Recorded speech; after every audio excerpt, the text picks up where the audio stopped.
Assalamualaikum warahmatullahi wabarakatuh. Sebelumnya perkenalkan, nama saya Davidi Pramono dari kelas Mekatronika dan Robotika TRO 23B.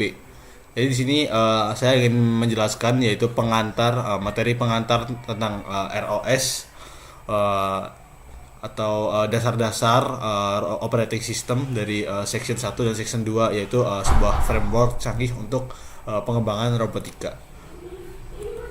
Oke, yang pertama yaitu Introduction to ROS. Yaitu yang pertama, apa sih itu ROS?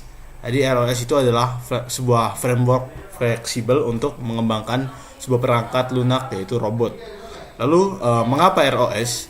Yaitu yang pertama, alasannya itu mempercepat pengembangan, bisa mendorong kolaborasi dan bisa meningkatkan efisiensi dari sebuah sistem. Lalu yang ketiga yaitu arsitekturnya sendiri. Bagaimana sih konsep dari arsitektur dari ROS ini tersendiri gitu. Jadi ROS ini memiliki arsitektur yaitu berbasis pada konsep graf komputansi yang terdistribusi dengan terstruktur.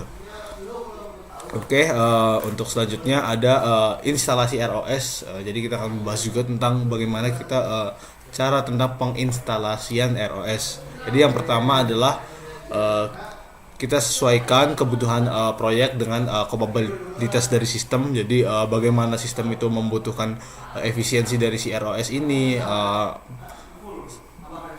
maksimal dari si ROS ini berjalan.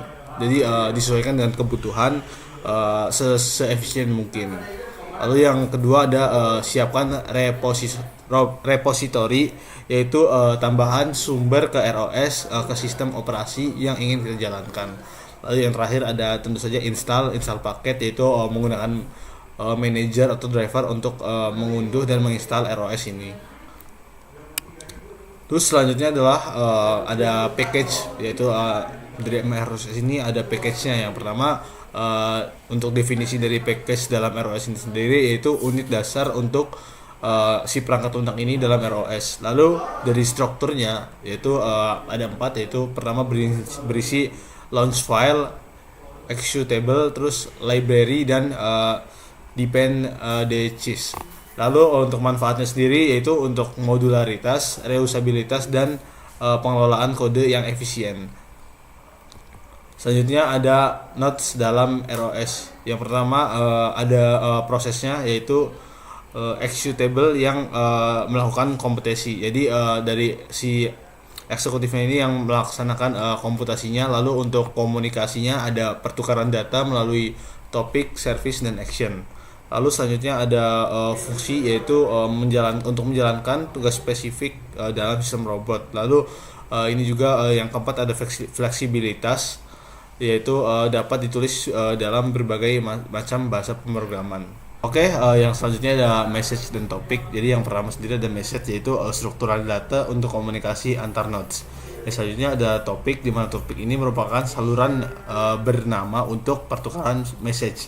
Lalu adalah publisher, di mana publisher ini adalah node yang mengirim data ke topik. Lalu subscriber, yaitu penerima dari data dari topik itu sendiri. Lalu selanjutnya ada service dalam ROS. Jadi apa sih service dalam ROS? Yaitu pertama ada definisinya, yaitu definisinya itu mekanisme komunikasi request dan respon antar nodes. Jadi service ini merupakan hubungan komunikasi request dan respon antar nodes. Lalu perbedaannya dengan topik itu apa? Yaitu ada pada sinkronnya, yaitu on time, dan service ini berjalan dengan dua arah.